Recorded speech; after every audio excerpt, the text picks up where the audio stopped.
Anything can happen in MMA. There are countless ways a fight can go, but they can't all be exciting. Who won this fight? Oh no, not the fans. No, sorry folks. This is a list of high-profile fights that either bored fans into submission or displayed the technical proficiency of a drunken bar fight, maybe even worse. These are some of the worst fights in MMA. In a battle of two of the worst pseudo-names in MMA, Kimbo Slice took on Dada 5000 at Bellator 149. You're looking at explosivity at its finest, aggression, throwing every punch with conviction back behind blunt force trauma. Both Kimbo and Dada come from a street fighting background, so fans weren't expecting the most technical fight, but they also weren't expecting this. But those who know the game technically know that there have been a million opportunities lost in this fight. Both fighters gassed almost immediately and looked as if they were throwing punches underwater. Just flailing arm punches, nobody turning over a shot. Shockingly, and unfortunately, the fight continued for 2 more rounds. Both fighters needed to be helped off the stool to start round 3. With only a minute and a half left of the fight, Kimbo managed to make some kind of offensive contact towards Dada 5000. Dada, who almost became the first MMA fighter to die of exhaustion, collapsed to the floor in bizarre fashion. I want to say it was punches, it could have just been fatigue. Kimbo was declared the winner via TKO, and Dada 5000 was hospitalized for 2 weeks after his heart stopped.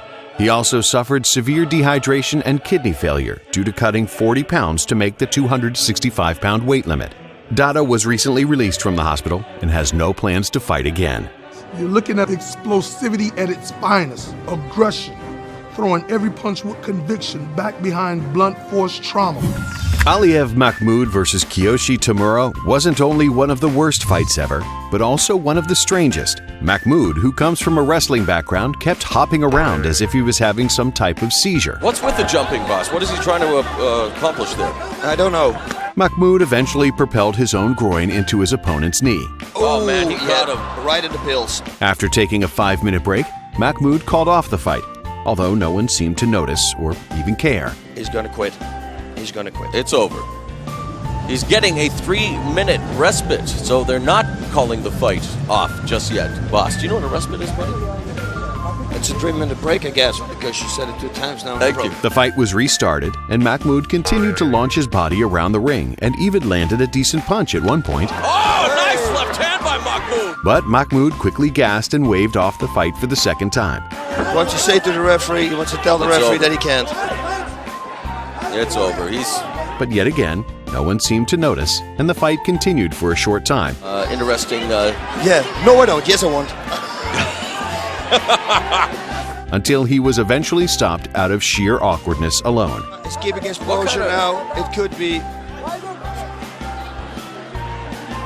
I don't understand this, boss. He's talking to Well, him. why isn't his corner throwing in the towel then, if that's what he wants to do? We're halfway through round 1. Right. There, finally, the corner throws in the towel. It was Aliyev Mahmoud's one and only MMA fight. Oh man, he got him. Right in the pills. Gabby Garcia is a Brazilian Jiu-Jitsu world champion and training partner of Wanderlei Silva. She made her MMA debut at Rizin on New Year's Eve, taking on professional wrestler Lady Tapa, who was also making her MMA debut. You want to really appreciate the size of both Gabby Garcia and Lady Tapa. Look at them next to John McCarthy, who is a giant in his own right. Garcia, who was promoted as a grappling world champion and sex symbol, trained for months at the highest level with former champions, then proceeded to throw all of it out the window when the bell rang. Both women began flailing their arms wildly, with Lady Tapa landing the harder punches in the beginning. Oh, nice left hand! Rock Gabby Garcia. Garcia recovered and accidentally landed a punch of her own.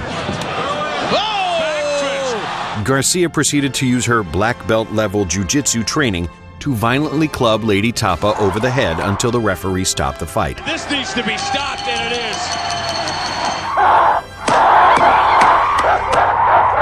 While not a boring fight, the lack of skill being displayed on such a big stage makes this fight worth mentioning. Gabriel Gonzaga made his UFC debut in 2005 against Kevin Jordan. And he looks a little bit like he could be talking about Cheeseburger Royale. You see a little facial likeness there? Yeah, if I knew what you were talking about. Come on, Pulp Fiction? Oh, okay. What's with who? Cheeseburger Royale. So you think he looks like Samuel Jackson? Yeah. And you know what they call a quarter pounder with cheese in Paris? They don't call it a quarter pounder with cheese? A Royale with cheese. Royale with cheese. Are you one of those dudes thinks all black people look alike? Come on, bro. What are you talking about? That guy just looking at you like Samuel Jackson. What do they call a Whopper? I don't know. I didn't go on a Burger King. Gonzaga looked impressive early in the fight, scoring a takedown and actively working for submissions. But both fighters gassed midway through the first round. After that, the most entertaining part of the fight was the commentary. Are they saying, what are they saying? Sounds like go home. Yeah, go home? It could be Rolo. Maybe it's a candy craving crowd tonight at the MGM. You wrote it down. Say it. No, I wouldn't call either one of these gentlemen No, that. absolutely not. The fighters received multiple warnings from the referee. Round. People are stomping their hands on the ground. And here we go, an official admonishment by Houdin. Then, just when it seemed all hope was lost, Jordan's out. Jordan's out. Oh, Jordan's big out. end for it by Gabriel. Wow, out of nowhere. Gonzaga went on to have a successful UFC career. Kevin Jordan has since retired and is currently working at a car wash. I can't believe this is the same car. Well, let's not start sucking each other's dicks quite yet. And a few honorable mentions. Nate Quarry was able to complete a half marathon during his fight with Caleb Starnes. Interesting technique by Quarry. Almost every Jake Shields fight.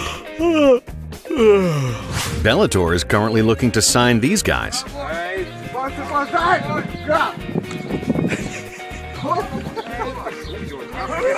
Thanks for watching. Be sure to subscribe.